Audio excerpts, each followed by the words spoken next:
अभी तक बात किया था कि रेलवे का नकारात्मक और सकारात्मक दोनों पक्ष को हमने लिया था कल, ठीक है।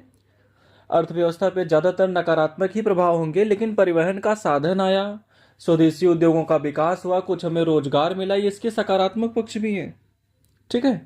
तो दोनों को हमने साथ ही साथ यहाँ पर कवर किया। अभी लास्ट वर्ड जो हमने यूज किया था कल, धन का दोहन या भारत की लूट का, है ना। भारत से जो पैसे या संसाधन जा रहे हैं, ठीक है, और उसी संदर्भ में इस शब्द की चर्चा होती है, धन के दोहन की। तो रेलवे दो तरीके से कंट्रीब्यूट करता है, एक प्रत्यक्ष और दूसरा अप्रत्यक्ष, ठीक है, डायरेक्ट और इनडायरेक्ट। प्रत्यक्ष कैसे कंट्रीब्यूट करता है? जैसे किसी अधिकारी को बहुत ज़्यादा वेतन दिया जा रहा है,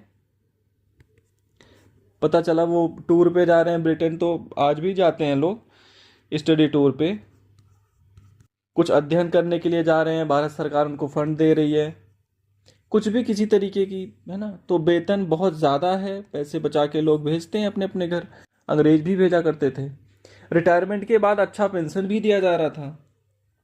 जिन लोगों ने रेलवे में निवेश किया उसको 5% ब्याज की गारंटी दी गई। किसी ने 50 साल तक जो है निवेश किया, ठीक है, आप पैसे लेते रहो और जब चाहो तुम आप अपना पैसा निकाल सकते हो, ठीक है। तो वेतन, पेंशन, 5% की जब हम बात करें, रेलवे से संबंधित कोई भी खरीद की जा रही है तो ब्रिटिश बाजारों में खरीद की जा रही है, इनका आकलन किया जा सकता है, ठीक है। समझ में आ रहा है इतना सभी को? सीधे सीधे किन किन मदों में कैसे कैसे पैसे खर्च हो रहे हैं हम उसको एस्टिमेट कर सकते हैं कि अच्छा क्या क्या खरीदा गया, कब खरीदा गया, राजस्व से पैसा दिया गया, है ना, इंटरेस्ट पे कितना पैसा गया, इन सब पे आकलन है। कुछ तो चीजें आपकी किताब में भी दिए गए हैं, कुछ तो हमारे नोट्स में भी दिए गए हैं। इनडायरेक्ट में रेलवे ने जो बाजार क्रिएट किया,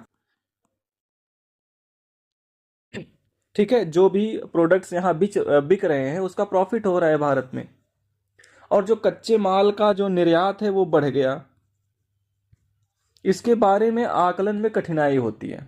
अक्सर कहा गया कि इसकी तुलना में ये कई गुना अधिक होता था, ठीक है, इसकी तुलना में कई गुना ये अधिक होता था। तो ये भी कहा जाता है कि भारत को कैसे लूटा गया, केवल रेलवे की प्रक्रिया को, कार्यविधि को समझ लें तो लूट की प्रक्रिया को समझ लेंगे। बड़ा सरल है कि रेलवे को समझ लेंगे तो लूट की पूरी प्रक्रिया समझ में आ जाएगी। आप विकास क्यों कर रहे हैं, वो कैसे अंग्रेजों को फायदा हो रहा है।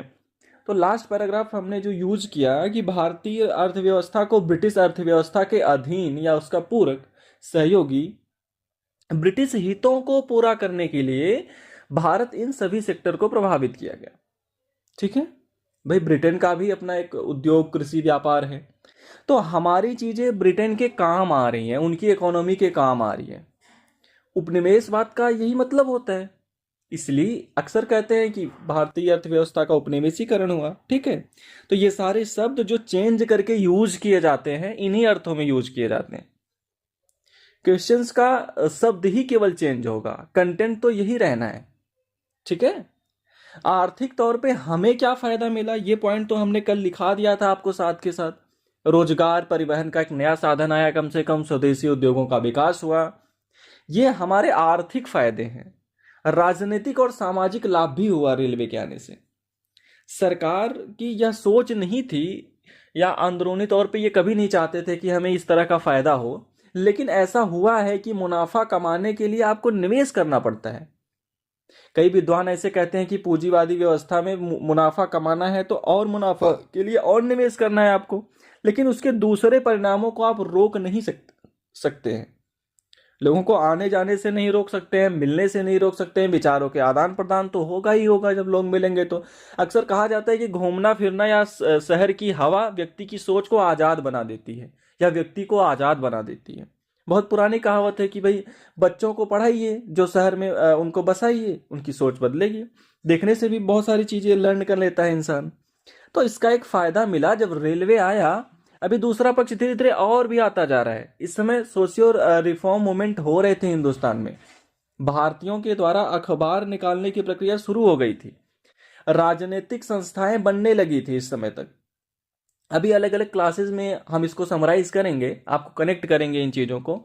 बंगला भाषक प्रकाशक सभा थी, British India society of Bengal थी, ब्रिटिश इंडिया एसोसिएशन है, बॉम्बे है, मद्रास है, मद्रास एसोसिएशन है, मद्रास नीति एसोसिएशन है, नॉट प्रेसिडेंसी।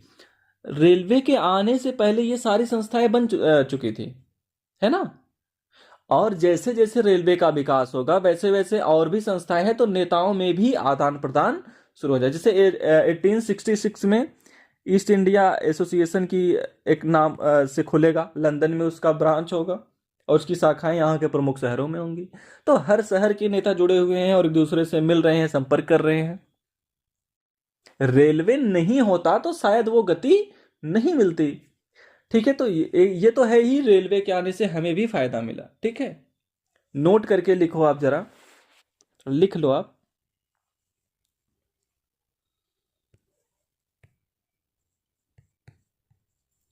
किसी को कुछ पूछना है, नोट करके लिखो आप। पहला पॉइंट पहले लिखो, रेलवे ने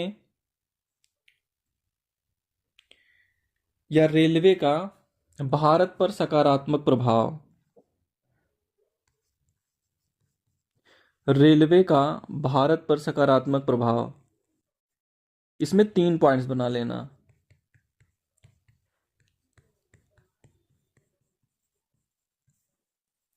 पहला आर्थिक दृष्टिकोण से, ठीक है,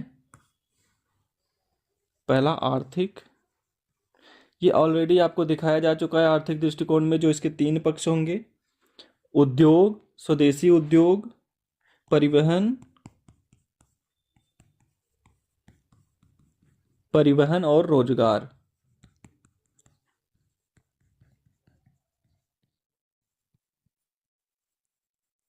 पहला होगा आर्थिक दृष्टिकोण से। दूसरा पॉइंट लिखेंगे आप राजनीतिक दृष्टिकोण से। राजनीतिक दृष्टिकोण से,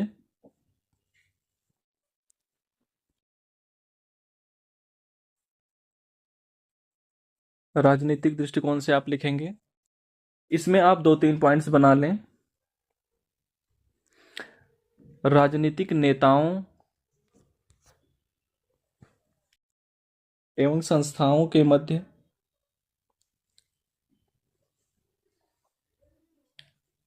राजनीतिक नेताओं एवं संस्थाओं के मध्य परस्पर संवाद की प्रक्रिया प्रारंभ हुई। संस्थाओं के मध्य परस्पर संवाद की प्रक्रिया प्रारंभ। आपको जो भी पूछना होगा लास्ट में हम टाइम दे देंगे 5 मिनट का, पूछ लीजिएगा। ठीक है, रेलवे आने से जो भी अलग अलग संस्थाएं हैं, नेता हैं, उनके बीच कम्युनिकेशन बेहतर होगा, मिलना जुलना शुरू हो जाएगा। नेक्स्ट पॉइंट लिखें, लिखें लोगों के मध्य भी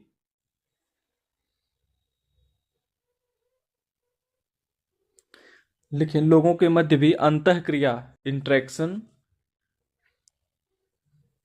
अंतःक्रिया में वृद्धि हुई।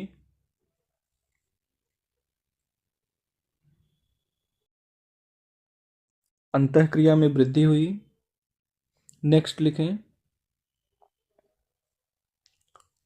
राष्ट्रीय समस्याओं की पहचान।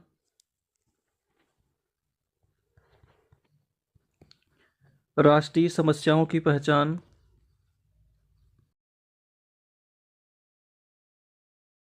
तथा राष्ट्रीय नेतृत्व के उदय में भी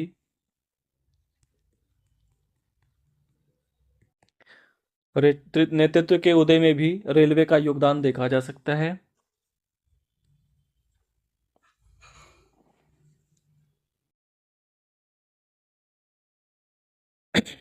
जैसे मान लो रेलवे आने के बाद ही राष्ट्रीय संगठन बनने की कवायद शुरू हो गई, वरना रेलवे के पहले भारत में जो पढ़े लिखे लोग हैं, कोई बंगाल का नेता होगा, कोई मद्रास का, कोई बॉम्बे का।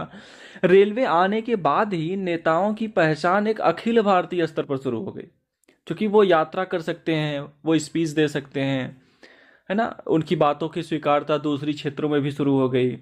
जब यात्रा होगा तो कई बार कॉमन समस्याएं, जो मद्रास की समस्या, जो बॉम्बे की, जो लाहौर की, जो बंगाल की, बहुत सारी, जैसे उद्योगों की समस्याएं कॉमन है, मजदूरों की समस्याएं कॉमन है, किसानों की समस्याएं कॉमन है। तो जो समस्या है वो कॉमन है, तो रेलवे आने के बाद इसकी पहचान में थोड़ी और सहूलियत होगी। क्योंकि प्रत्यक्ष अनुभव होगा लोगों को। तो कहा यह जाता है कि भारत में ब्रिटिश विरोधी भावना के उदय, लोगों को एकजुट करने में रेलवे का एक महत्वपूर्ण योगदान रहा। जब हम मॉडर्न इंडिया की सेकंड फेज में आएंगे और राष्ट्रवाद के उदय के कारण की बात करेंगे हम, उसमें एक कारण ये भी होगा रेलवे। यही पॉइंट दोबारा वहां आ जाएगा। ठीक है, आर्थिक दृष्टिकोण से, राजनीतिक दृष्टिकोण से। तीसरा लिखें, सामाजिक दृष्टिकोण से।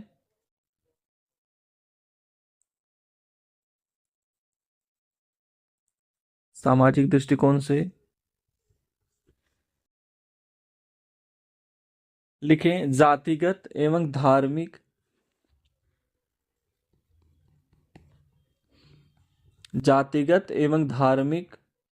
मतभेद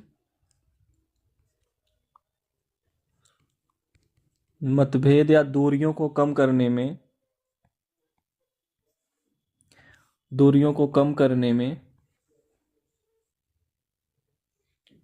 रेलवे का योगदान रहा है।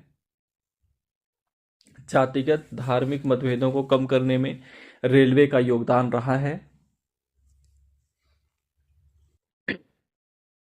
इसे जो जाति व्यवस्था है, जाति यानी हम हिंदू समाज में या दूसरे धर्म में भी जाति प्रथा, हिंदुस्तान में तो बहुत सभी धर्म में जाति प्रथा है। इस्लाम जाति प्रथा को नहीं मानता है। भारत में इस्लाम भी जाति प्रथा को किसी न किसी रूप में, जो मानने वाले लोग हैं वो किसी न किसी रूप में मानते हैं। वहां भी जाति प्रथा बहुत ज्यादा है। अनोखी व्यवस्था है। कल्चरल हिस्ट्री में थोड़ी बात होगी। जाति का मतलब है जन्म लेते ही उस जाति विशेष से हम जुड़ जाते हैं।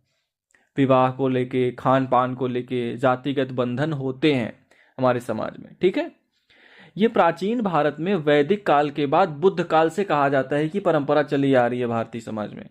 और जातीय को पढ़ने के लिए भी कोई किताब को नहीं पढ़ना है। अपने आप को देखिए, आप हिंदुस्तान में रह रहे हैं तो भाई हम किस जाति से संबंधित हैं, जाति को लेकर के किस तरीके का विमर्श होता है हमारे घर परिवार में, किस तरीके की दूरियां होती हैं जाति के नाम पर, जो एक डिवीजन है भारतीय समाज में। भारतीय समाज में जो हाशिए पर लोग हैं उनको लंबे समय तक थोड़ा अलग थलग रखा गया है। ठीक है, और एक डिस्टेंस रहा है आप चीज़ों के बीच में। आज भी ऐसे बहुत सारे उदाहरण मिल जाएंगे आपको। यात्रा के क्रम में कोई समस्या नहीं होगी। यात्रा जब कर रहे हैं आप, शुरू में जरूर होगा प्रॉब्लम लोगों को, बट जब यात्रा कर रहे हैं तो कब तक आप रोक पाएंगे? साथ तो चलना ही है, उसी सीट पे सोना है। कभी प्यास लग गई तो भाई किसी के बर्तन में पानी पीना ही पड़ेगा। एक दौर था कि लोग, हिंदू समाज में ऐसा रहा है कि कुछ लोग ऐसे भी खाना पानी सब अपने साथ लेकर के चलते थे कि बाहर का यदि कुछ खाएंगे छुएंगे तो धर्म भ्रष्ट हो जाएगा। बट सुविधाएं ऐसी हो जाती हैं कि आदमी को बदलना पड़ता है सुविधाओं के साथ। तो जो जातिगत दूरी है वो धीरे धीरे रेलवे उसमें योगदान दो। जो लिंग आधारित एक कैप रहा है, जो महिलाओं को एकदम चहारदीवारी के भीतर रखना, बट यात्रा के दौरान तो संपर्क होना ही होना है। एक धर्म आधारित दूरियां रही हैं, क्योंकि इस्लाम का जब भारत में आगमन हुआ अलग अलग तरीके से आप उनको व्यापारियों के माध्यम से, है ना, बट स्थापित हुआ है दिल्ली सल्तनत के साथ, तुर्कों के साथ, दिल्ली सल्तनत के साथ 1806 में। तो लगातार शासक के वर्ग के रूप में इसकी पहचान रही है। मोहम्मद बिन तुगलक, शेरशाह इत्यादि शासकों के नीतियों से थोड़ा आम लोगों से जुड़ा हुआ है। भक्ति सूफी आंदोलन के द्वारा जुड़ा हुआ है। स्वीकार्यता बढ़ी है इस्लाम की। अकबर की नीतियों से बहुत ज़्यादा स्वीकार्यता हुई थी। आम लोगों के स्तर पर लोगों ने स्वीकार करना शुरू कर दिया। ठीक है, फिर भी एक गैप बना रहा। इस्लाम और हिंदू धर्म, चूंकि हिंदू सर्वाधिक आबादी है जो मानते हैं, नेक्स्ट इस्लाम तब भी था, आज भी है, बट ये रेलवे है इन सब मतभेद को भी एक डिस्टेंस रहता था, उसको कहीं ना कहीं कम करता है। ठीक है, जो भी रीजन हो, अंधविश्वास रीजन हो, अज्ञानता रीजन हो, ठीक है, अहंकार रीजन हो, जो भी रीजन डिस्टेंस के नाम पे रहा हो, बट यात्रा जब करेंगे तो क्या करेंगे? इसे बैठने में कठिनाई हो रही है, मानवता भी तो एक धर्म होता है। ठीक है, तो पता चला आदमी उस धर्म को भूलकर फिर एक अपना मानवता अपनाने लगता है। अंग्रेजों ने भी कुछ काम इसमें आसान कर दिया। रेलवे में अक्सर कुछ डिब्बे, कुछ सीट्स रिजर्व होते थे ब्रिटिश अधिकारियों के लिए, अंग्रेजों के लिए। तो भारत का सो कॉल्ड कोई भी समृद्ध व्यक्ति, अभिजात वर्ग, जो पैसे वाला, जमींदार, नवाब, कोई भी हो, वो भी उसमें प्रवेश नहीं कर सकते थे। भारत में उतना खुल्लम खुल्ला नहीं होता था जैसे दक्षिण अफ्रीका या दुनिया के अलग अलग मुल्कों में हुआ है, बट भेदभाव तो था। ऑब्वियस सी चीज है। तो अक्सर कहा जाता है कि रेलवे या ऐसे कई अवसरों पर भी जब हमारे भी बड़े बड़े नवाब या वगैरह यात्रा करते थे, जमींदार वगैरह, तो उनको भी ये एहसास होता था कि है तो इंडियन ही। ठीक है, तो ये फीलिंग्स की बात होती है, वैसे भी नेशनलिज्म फीलिंग्स की बात होती है। तो रेलवे ने इस तरह से ग्रेजुअली ही कंट्रीब्यूट किया। तो हम एक इस भूमिका को भी हमें ध्यान में रखना होता है जब हम रेलवे की बात करते हैं तो। ठीक है। और जैसे अपने यहाँ जाति प्रथा की बात की, महिलाओं की स्थिति में सुधार, दलितों की स्थिति में सुधार, ये सब हम पढ़ेंगे नेशनल मूवमेंट के तौर पे। अलग अलग वर्गों के बारे में पढ़ेंगे हम। अभी इनका अपयूपमेंट कैसे हुआ अंग्रेजों के समय में, राष्ट्रीय आंदोलन इन्होंने कैसे किया, अंग्रेजों ने क्या कानून बनाया, परिवहन के साथ इन्होंने कैसे बदलाव किया, शिक्षा ने कैसे बदलाव किया, ये सारी चीज़ों का संविधान में कैसे महत्व दिया गया, इन सारी चीज़ों पे हम बात करेंगे। संविधान में जो महत्व दिया गया वो आगे आपको पढ़ाया जाएगा संविधान में। वही प्रोविजन क्यों, तो पूरा का पूरा मूवमेंट का निचोड़ ही संविधान में है। अनुच्छेद 17 का प्रावधान क्यों, तो इतिहास उत्तर देगा इसका। 16 का प्रावधान क्यों, तो इसका भी उत्तर इतिहास देगा। 15 का तो ये भी इतिहास देगा। पूरा संविधान कैसे बना, तो इतिहास पूरा उसका उत्तर है। ये भी एक जीवंत विषय है, ध्यान रखिएगा, है ना। किसी भी प्रावधान को सोचेंगे तो ऐसा क्यों, तो अतीत की तरफ जाएंगे आप। जब रीजनिंग करोगे आप ना, तो ऐसा रिलेशन क्यों हुआ तो आपको समझ में आएगा। शिवानी जी आप बाद में क्वेश्चंस पूछेगा प्लीज। जब क्लास आगे चलेगी ना, तो ये सारी चीजें आती जाएंगी, ये कई भी सारी चीजें आती जाएंगी, आप बहुत बढ़िया रिलेट कर पाएंगे। ठीक है। तो रेलवे का हमारा एक पक्ष हो गया, दोहन के बारे में हमने आपको थोड़ा बता दिया। कृषि, उद्योग, परिवहन, व्यापार अपने आप में कोई टॉपिक नहीं है, वो साथ साथ चल रहे हैं, हम बातचीत कर रहे हैं, उसके बारे में चर्चा हो रही है। ठीक है।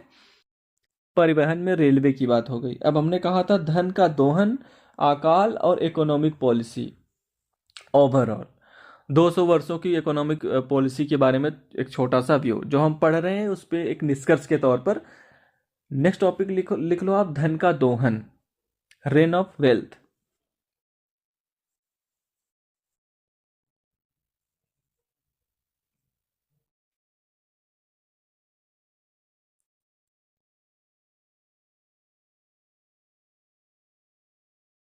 ठीक है, आप क्लास के बाद मुझे कांटेक्ट कर लीजिए, आपकी प्रॉब्लम सॉल्व हो जाएगी। आप एक बार अपना इंटरनेट चेक कर लीजिए, शायद आपको इंटरनेट की वजह से भी प्रॉब्लम हो सकती है। जो अब तक हम लोग पढ़ रहे थे, जैसे मान लो हमने उद्योग पढ़ा, कृषि, परिवहन, हम जो भी टॉपिक पढ़ रहे हैं उसका फाइनली अधिकतम फायदा किसको जा रहा है, अंग्रेजों को जा रहा है, और वो फायदा ले जा रहे हैं। ड्रेन बेसिकली क्या है, हर चीज का कंक्लूजन है। ड्रेन ऑफ वेल्थ टॉपिक का कुछ भी आप पढ़ रहे हो, प्रशासन पढ़ रहे हो, एजुकेशन पढ़ रहे हो, कंक्लूजन है, क्योंकि उनका पर्पस था फायदा। ठीक है। तो इस अलग से एक टॉपिक है। इस टॉपिक में वैसे तो कोई बहुत अभी तक सवाल ऐसे जीएस में मेंस के दौरान तो नहीं देखे गए हैं पिछले 20-25 वर्षों में, और पहले सिलेबस में भी। पीटी में कुछ ना कुछ प्रायः इससे पूछ लिया जाता है, पीटी में ज़्यादा हिट रहता है। तो इसमें हमें समझना क्या है, एक तो होता क्या है, दूसरा हम क्या देखेंगे कि प्रत्यक्ष और अप्रत्यक्ष, आखिर ये पैसा जाता कैसे था। ठीक है। तीसरा पॉइंट, हम इससे जुड़े हुए कुछ तथ्यों की बात करेंगे जो पॉपुलर फैक्ट्स हैं। और इसी में एक चर्चा होती है, दादा भाई नौरोजी एक बड़े विद्वान हैं, राष्ट्रवादी नेता हैं, समाज सुधारक हैं। इनको grand old man of India कहा जाता है।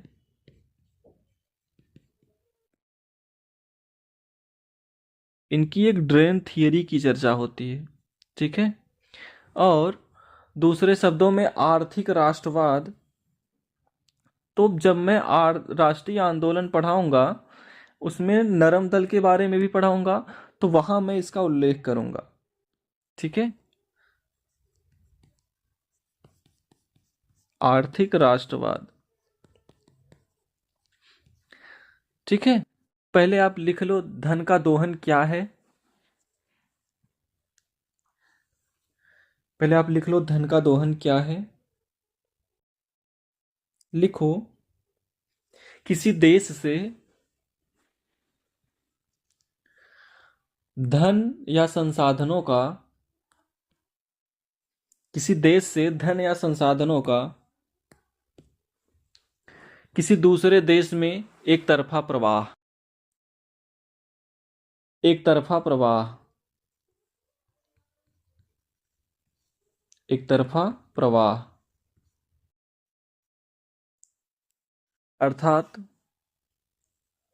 धन या संसाधनों, धन या संसाधनों के निकासी के प्रतिफल में, धन या संसाधनों के निकासी के प्रतिफल में उस देश को, निकासी के प्रतिफल में उस देश को कुछ भी प्राप्त न हो रहा हो, कुछ भी प्राप्त न हो रहा हो। ठीक है, कुछ भी प्राप्त न हो रहा हो। यहां से पैसा गया, ये हमारे संसाधन गए, बदले में हमें कुछ भी नहीं मिला। जैसे व्यापार संतुलन हमारे पक्ष में नहीं है। इकोनॉमी में भी आप इस चीज को पढ़ोगे, भुगतान संतुलन, व्यापार संतुलन। जैसे चाइना के साथ व्यापार संतुलन हमारा अच्छा नहीं है। इसका सेंस क्या होता है? बहुत ज्यादा है निर्यात, आयात कम है। कहने का मतलब 100 रुपए की चीज चाइना की मंगाते हैं तो 10 रुपए की हम निर्यात करते हैं, उसको प्रॉफिट वो ले जाते हैं। तो इसमें क्या होता है कि पैसे दे करके उससे वस्तु मंगा रहे हैं, ठीक है, प्रॉफिट उसको ज्यादा हो रहा है। बट ये दोहन इसलिए हम नहीं कह सकते कि भाई हम, हमारी जरूरत है, हम खरीद रहे हैं, हम चाहे तो ना खरीदें, कहीं और से खरीदें। पता चला चाइना 100 रुपए हमसे लेकर के जा रहा है, बदले में हमें कुछ नहीं मिल रहा है। दोहन का मतलब 100 रुपए हमसे ले गया और वो बदले में हमें कुछ नहीं दे रहा है। तो इस सेंस में दोहन की चर्चा होती है, ठीक है। तो किसी देश से धन या संसाधनों का एक तरफा प्रवाह या उसके निकासी के प्रतिफल में उस देश को कुछ भी प्राप्त ना हो रहा हो। एक अधिकारी हैं, ब्रिटिश अधिकारी हैं जॉन सुरविन, बिपिन चंद्रा ने उनका उल्लेख किया है।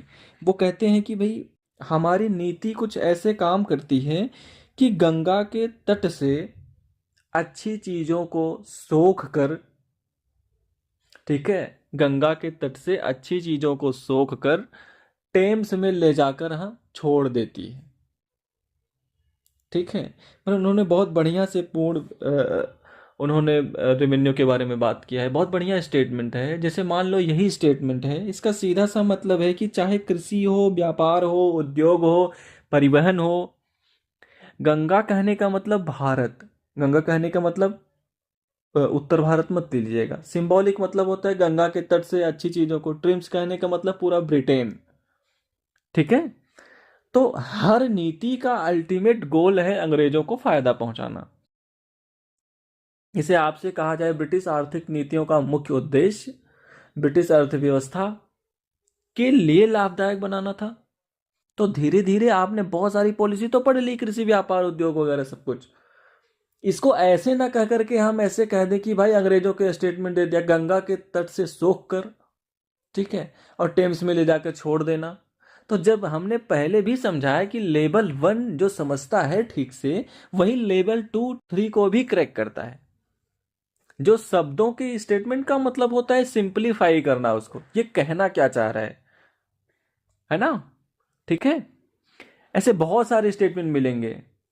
आरती दत्त एक विद्वान है, वो कहते हैं कि भाई नॉर्मली क्या है कि आप देखोगे जो वाष्पीकरण की प्रक्रिया होती है, जब ताप अधिक होता है तो वाष्प जाता है और ऊपर से फिर वो बारिश के रूप में वापस आ जाता है धरती पे। तो आरसी दत्त कहते थे कि अंग्रेजों की नीति कुछ ऐसी थी कि भारत से वाष्प ग्रहण करते थे और बारिश जो है ब्रिटेन में करा देते थे। अलग अलग तरीके से इसको लोगों ने उसमें रखा है। अंग्रेजों को हिंदुस्तान से निकालना है क्योंकि वो लूट रहे हैं। ये बात कैसे पता चला? तो धन के दोहन के माध्यम से। तो हर व्यक्ति के जुबान पे बैठ जाएगा कि वो लूट रहे हैं, चाहे पता हो या ना पता हो कैसे लूट रहे हैं। तो ये बहुत महत्वपूर्ण पहलू रहा है। इसी पे आगे चल करके आर्थिक राष्ट्रवाद और राष्ट्रवाद की बुनियाद रखी गई है, ठीक है। अब जैसे डायरेक्ट पैसा कैसे जाता है, मैं इसे बता रहा था आपको, फिर से लिख लें आप एक बार। प्रत्यक्ष प्रत्यक्ष दोहन के माध्यम या तरीके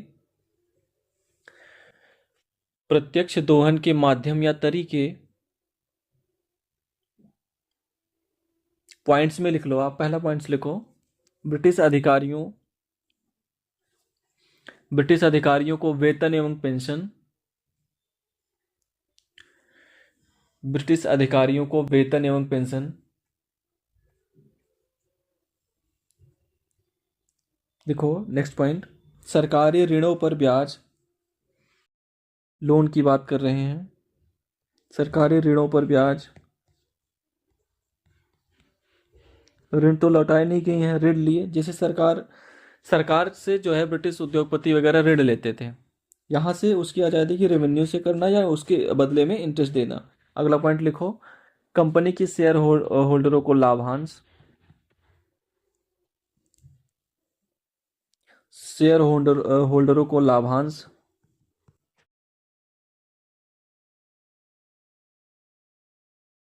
जिनका शेयर था उनको यही रेवेन्यू से डिविडेंड दिया जाता था, ठीक है। नेक्स्ट पॉइंट लिखें, कंपनी के समस्त ऋणों को,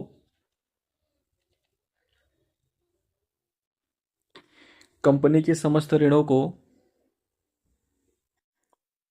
भारतीय राजस्व से अदा करना,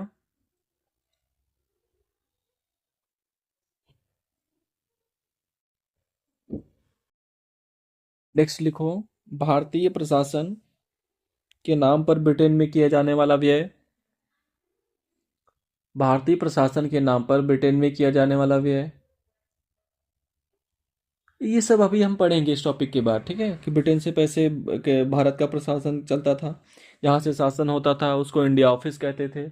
उन सबको वेतन इंडियन रेवेन्यू से दिया जाता था, सारे खर्चे होते थे वहाँ से। नेक्स्ट, भारत की आवश्यकता एवं विकास के नाम पर, भारत की आवश्यकता एवं विकास के नाम पर ब्रिटिश बाजारों से की जाने वाली खरीद, ब्रिटिश बाजारों से की जाने वाली खरीद।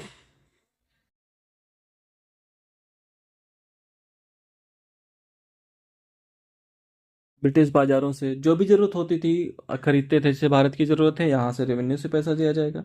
और भी जैसे मान लो भारत से बाहर या भारत में जितने साम्राज्य विस्तार के लिए अभियान किए गए, भारतीय सेना को वर्ल्ड वार तक में लड़ने के लिए भेजा जाता था।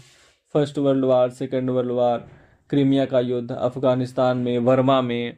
तो ये सब जो भेजा जा रहा है तो वो हमारे ही खर्चे पर, यानी अपने ही खर्चे पे भेजा जा रहा है। ये सब भी पैसे का आत्मव्यय है, लूट है, ठीक है।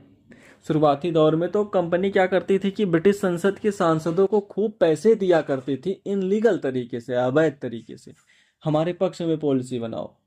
चुनाव में पैसे खूब फेंकती थी, लुटाती थी वहां पे, ताकि हमारे कैंडिडेट जीते और हमारे पक्ष में पॉलिसी बने। शुरुआती दौर में कंपनी ही थी, पावरफुल थी ब्रिटिश समाज में, कि सांसदों को बड़ी संख्या में खरीद फरोख्त कर लेती थी। उन सबके लिए पैसे यहीं से लिए जाते थे। तो अब ये जैसे ये सब उदाहरण मैं बता रहा हूँ, ये सब है मेंशन किताबों के अंदर। जैसे मैं क्यों कहता हूँ कि रीडिंग करिए, आप रीडिंग करोगे तो आपका भी सेंस थोड़ा थोड़ा काम करता रहेगा। हम सिस्टम से कुछ पॉइंट्स, डायरेक्शन आपको दे देते हैं, ये डायरेक्शन है, ये पॉइंट्स हैं समझने के लिए। जब से कंपनी आई है टिल 47 तक अंग्रेजों की जो सरकार रही है, इस तरह से पैसे किसी न किसी रूप में जाते रहे हैं हिंदुस्तान से। लिखो अप्रत्यक्ष दोहन,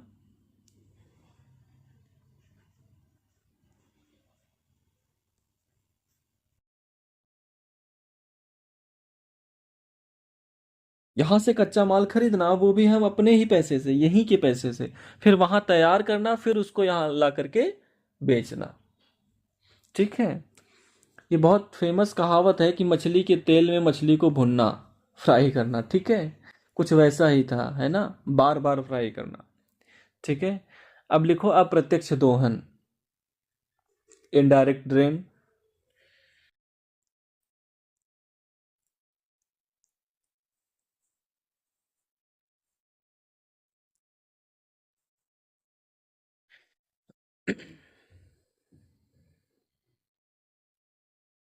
ठीक है, हम देख लेंगे, आपकी जो भी प्रॉब्लम है हम देख लेंगे। चलो लिखो इनडायरेक्ट दोहन में पहला पॉइंट, देखो भारतीय राजस्व से भारतीय राजस्व से भारतीय उत्पादों को खरीद कर निर्यात करना,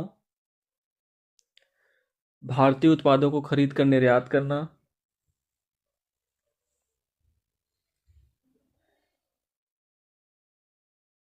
अगला पॉइंट लिखें। औद्योगिक क्रांति के पश्चात भारत से बड़े पैमाने पर कच्चे मालों का निर्यात,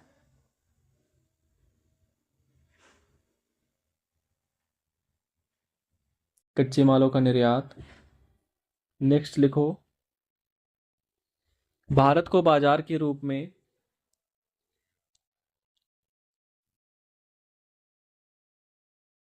भारत को बाजार के रूप में उपयोग करना, भारत को बाजार के रूप में उपयोग करना। नेक्स्ट लिखो, चाय कॉफी अफीम, चाय कॉफी अफीम इत्यादि वस्तुओं का निर्यात।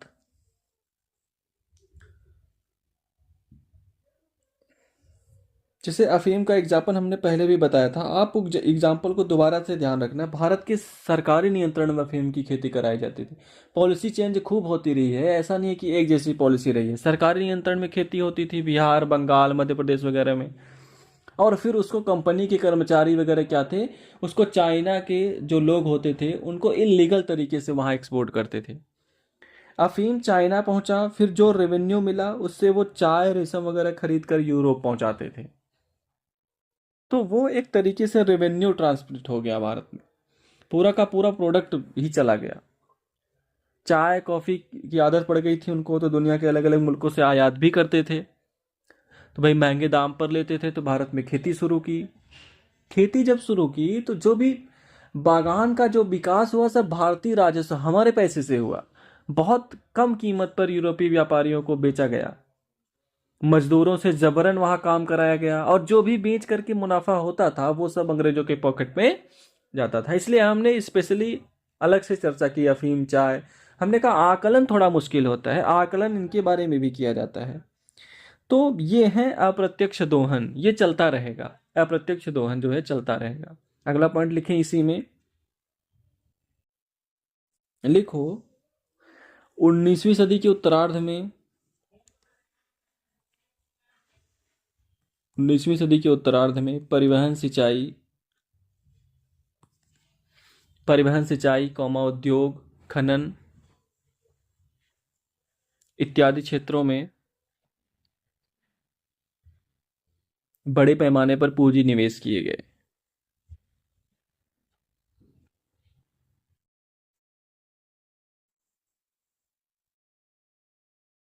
इससे संबंधित प्रत्यक्ष एवं अप्रत्यक्ष लाभ, इससे संबंधित प्रत्यक्ष एवं अप्रत्यक्ष लाभ।